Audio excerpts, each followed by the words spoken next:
આપણે ભણીશું કોષમાં રહેલી અંકિકાઓને આધારે કોષના કયા કયા પ્રકારો જોવા મળે છે. હવે કોષ આપણા સજીવમાં નાનામાં નાનો એકમ છે, બરોબર. એ તો મેં કાલે તમને સમજાવ્યું હતું કે કોષ આપણે નાનામાં નાનો એકમ કેમ છે, કારણ કે એ કોષ એવી સજીવની એવી એક રચના છે જેનાથી એ કોષ એટલી આખા શરીરને બનાવવા માટે સક્ષમ છે, બરોબર. એટલે સૂક્ષ્મ સજીવો પણ કોષીય રચના ધરાવે છે.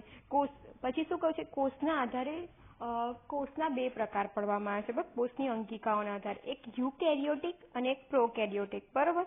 તો યુકેરિયોટિક કોષમાં કેવું હોય, કોષ દિવાલની હાજરી ગેરહાજરીના આધારે વનસ્પતિ કોષ અને પ્રાણી કોષ એમ બે સ્પષ્ટ રચના ધરાવે છે. યુકેરિયોટિકમાં શું થાય, એ કોષની હાજરી છે અને નથી હાજરી એના પ્રમાણે વનસ્પતિ કોષ અને પ્રાણી કોષ એમ બે સંરચના ધરાવે છે. હવે વનસ્પતિ કોષ માટે આપણે શું કરીએ છીએ, ડુંગળીના છાલ હોય છે, બરોબર, એમાં એ છાલનો અભ્યાસ કરીને વનસ્પતિ કોષની રચના જાણે છે. જ્યારે આપણે પ્રાણી કોષની સંરચના જોવી હોય છે ત્યારે કોઈ બી મનુષ્ય હોય અથવા પ્રાણી હોય જે મનુષ્ય હોય એના ગાલના કોષો જોઈએ છે, જેનાથી આપણને પ્રાણી કોષનો અભ્યાસ કરી શકીએ છીએ. હવે વનસ્પતિ કોષમાં શું થાય છે, સૌથી બહારની કોષ દિવાલ તેની બરાબર નીચે કોષરસ પટલ આવેલું હોય છે. વનસ્પતિ કોષમાં શું હોય છે, એક સ્પષ્ટ કોષ દિવાલ આવેલી હોય છે અને એની નીચે કોષરસ પટલ આવેલું હોય છે. જ્યારે પ્રાણી કોષમાં શું હોય છે બેટા, બાહ્ય પટલ જ જોવા મળે છે, કોષ દિવાલ જોવા મળતી નથી. આ યાદ રાખવાનું, મેઇન ડિફરન્સ એક જ છે પ્રાણી કોષ અને વનસ્પતિ કોષમાં, કે વનસ્પતિ કોષમાં કોષ દિવાલ સ્પષ્ટ જોવા મળે છે અને એની જોડે કોષરસ પટલ હોય છે, જ્યારે પ્રાણી કોષમાં ફક્ત અને ફક્ત બાહ્ય પટલ જ જોવા મળે છે. હવે પ્રત્યેક કોષની અંદર સંઘનન પટલયુક્ત સંરચના જોવા મળે છે, જેને આપણે કોષ કેન્દ્ર કહીએ છીએ. હવે પ્રાણી કોષ અને વનસ્પતિ કોષ બંનેમાં શું કહ્યું છે કે પ્રત્યેક કોષમાં સંઘનન પટલયુક્ત સંરચના જોવા મળે છે, જેને કોષ કેન્દ્ર કહેવામાં આવે છે. હવે આ કોષ કેન્દ્રમાં રંગસૂત્ર આવેલું હોય છે, જેને આપણે આનુવંશિક દ્રવ્ય એટલે કે DNA કહીએ છીએ. કોષ કેન્દ્રની અંદર શું આવેલું છે, રંગસૂત્ર. એ બી તમને ખબર છે રંગસૂત્ર કોને કહેવાય. હવે એ રંગસૂત્ર આનુવંશિક દ્રવ્ય એટલે કે DNA ધરાવે છે. હવે જે કોષમાં પટલયુક્ત કોષ કેન્દ્ર આવેલું હોય તેને યુકેરિયોટિક એટલે કે સુકોષ કેન્દ્રીય કોષ કહેવાય, અને જે કોષમાં પટલ વિહીન કોષ કેન્દ્ર આવેલું હોય તેને પ્રોકેરિયોટિક કહેવાય છે. યુકેરિયોટિક કોને કહેવાય, કે જેમાં પટલયુક્ત કોષ કેન્દ્ર આવેલું હોય, અને જેમાં પટલ વિહીન કોષ કેન્દ્ર આવેલું હોય તેમાં પ્રોકેરિયોટિક કહેવાય, બરોબર. આ પણ એક મોસ્ટ IMP તમારી માટે ડિફરન્સ છે. જ્યારે તમને તફાવત પૂછે ત્યારે તો તમે લખી શકો કે પટલયુક્ત કોષ કેન્દ્ર આવેલું હોય તેને આપણે યુકેરિયોટિક કહીએ છીએ અને પટલ વિહીન કોષ કેન્દ્ર આવેલું હોય તેને પ્રોકેરિયોટિક કહીએ છીએ. આગળ આપણે જોઈશું કે કોષરસ કોને કહે છે, બરોબર. તો આદિ કોષ કેન્દ્રી તેમજ સુકોષ કેન્દ્રી કોષોમાં અર્ધતરલ આધારક જોવા મળે છે, જેને કોષરસ કહે છે. શું કહ્યું છે કે આદિ કોષ કેન્દ્રી અને સુકોષ કેન્દ્રી કોષો હોય એમાં અર્ધતરલ આધારક એટલે કે જે પ્રવાહી આવેલું હોય છે જેને આપણે કોષરસ કહીએ છે, જે કોષોનું કદ રોકે છે. કોષનું કદ રોકે છે એટલે કે એ બહુ મોટું પણ નહીં થઈ જતું અને બહુ નાનું પણ નહીં થઈ જવા દેતું. કોણ? કોષરસ, બરોબર. એટલે કે એ કોષની જે રચના છે એ રચનાને જે આકાર છે એ આકાર આપવામાં મદદ કરે છે. કોણ મદદ કરે છે? કોષરસ, બરોબર. આગળ જઈને આપણે જોઈએ તો બેટા વનસ્પતિ અને પ્રાણી કોષ એમ કોષીય પ્રક્રિયાઓ કોષરસમાં જ થાય છે. કોષ જીવંત રહે તે માટેની રાસાયણિક પ્રક્રિયાઓ તેમાં થાય છે. પ્રાણી કોષમાં શું કહ્યું, કોષરસ જે કોષીય પ્રક્રિયા છે શેમાં થાય છે? કોષરસમાં જ થાય છે. કેમ?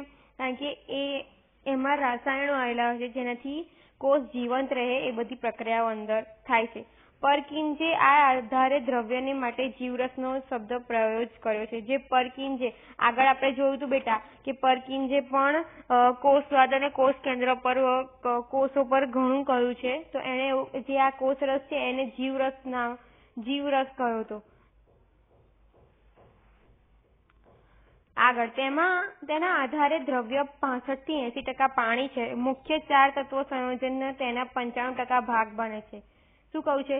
65 થી 80% એમાં પાણી છે. એમાં 95% ભાગ પછી CO, કાર્બન, ઓક્સિજન, હાઇડ્રોજન અને નાઇટ્રોજન, અને બાકીના 5% કેલ્શિયમ, ફોસ્ફરસ અને સોડિયમ જેવા સલ્ફર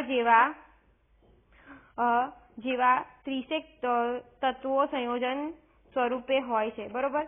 પહેલા 65 થી 80 પાણી, પછીના જે 15% છે એમાં કાર્બન, હાઇડ્રોજન, ઓક્સિજન અને નાઇટ્રોજન, અને પછીના 5%માં બીજા સંયોજનો આવેલા છે. આ તમને પૂછશે કે કોષમાં શું આવેલું છે, યાદ રાખવું.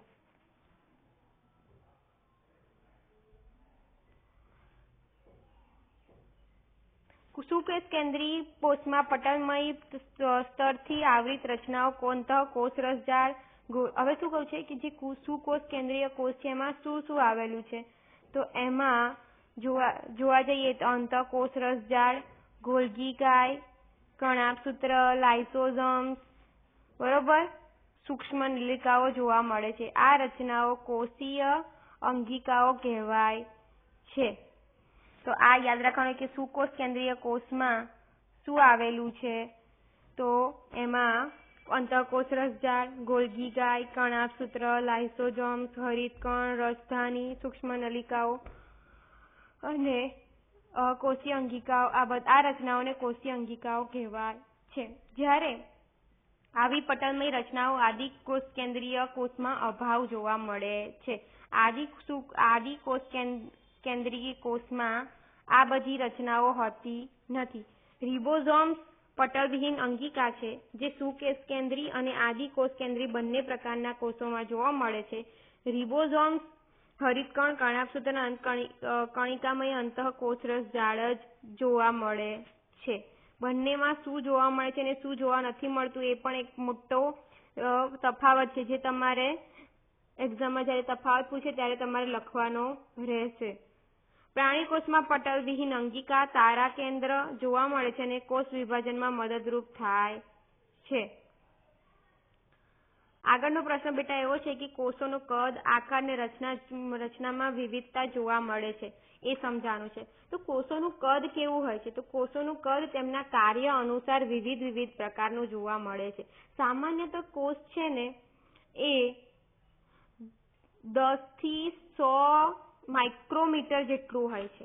બરોબર, સામાન્ય એવું લખી શકો 10 થી 100 માઇક્રોમીટર જેટલું હોય છે. જે માઇક્રોપ્લાઝ્મા હોય છે, બરોબર, PPLO એટલે પ્લુરો ન્યુમોનિયા લાઇક ઓર્ગેનિઝમ, એ સૌથી નાનામાં નાનો કોષ છે જે 0.1 થી 0.3 માઇક્રોમીટર જેટલો છે. અને સહમૃગનો અંડકોષ જે સૌથી મોટા કદનો છે એનું લખી શકો 170 ગુણ્યા 132 મીટર. બરોબર. સામાન્ય રીતે બહુકોષી સજીવના કોષો 5 થી 100 માઇક્રોમીટર કદ ધરાવે છે. અહીંયા યાદ રાખવાનું કે માઇક્રોપ્લાઝ્મા કે PPLO એ પ્લુરો ન્યુમોનિયા લાઇક ઓર્ગેનિઝમ જે સૌથી નાનો કદ છે, સૌથી નાનામાં નાના કદનો કોષ છે, જેને 0.1 થી 0.3 માઇક્રોમીટર જેટલો. અને સહમૃગનો અંડકોષ છે 170 ગુણ્યા 132 મિલીમીટર જેટલો છે. હવે સામાન્ય રીતે બહુકોષી સજીવોમાં કોષ 5 થી 100 માઇક્રોમીટર કદ ધરાવે છે. માનવીનો ચેતાકોષ 9 સેન્ટીમીટર લંબાઈ ધરાવે છે. એસ્ટિબ્યુલેરિયા લીલ 10 સેન્ટીમીટર લંબાઈ ધરાવે છે અને મનુષ્યના રક્તકણ 7 માઇક્રોમીટર વ્યાસ ધરાવે છે. જેની આકૃતિ તમને અહીંયા નીચે એક પછી એક બતાવું. અહીંયા આ રક્તકણ,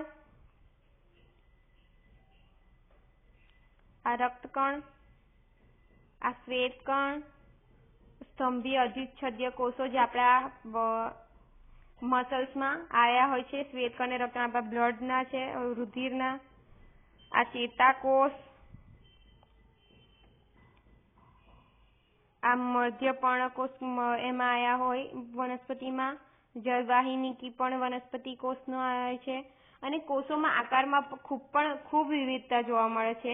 બિંબાકાર, બહુકોણીય, સ્તંભાકાર, ઘનાકાર, તંતુમય, અનિયમિત. આ તો તમે આપણે અહીંયા આકૃતિમાં જોયા પછી ખબર પડે છે કે કોષો વિવિધ પ્રકારના આકારો ધરાવે છે અને કોષોના આકાર તેમના કાર્ય અનુસાર જુદા જુદા હોય છે. આપણે પહેલી જ લીટીમાં ભણ્યા કે જેનું કાર્ય હોય એ કાર્ય પ્રમાણે એમના આકારો નવા જોવા મળે છે.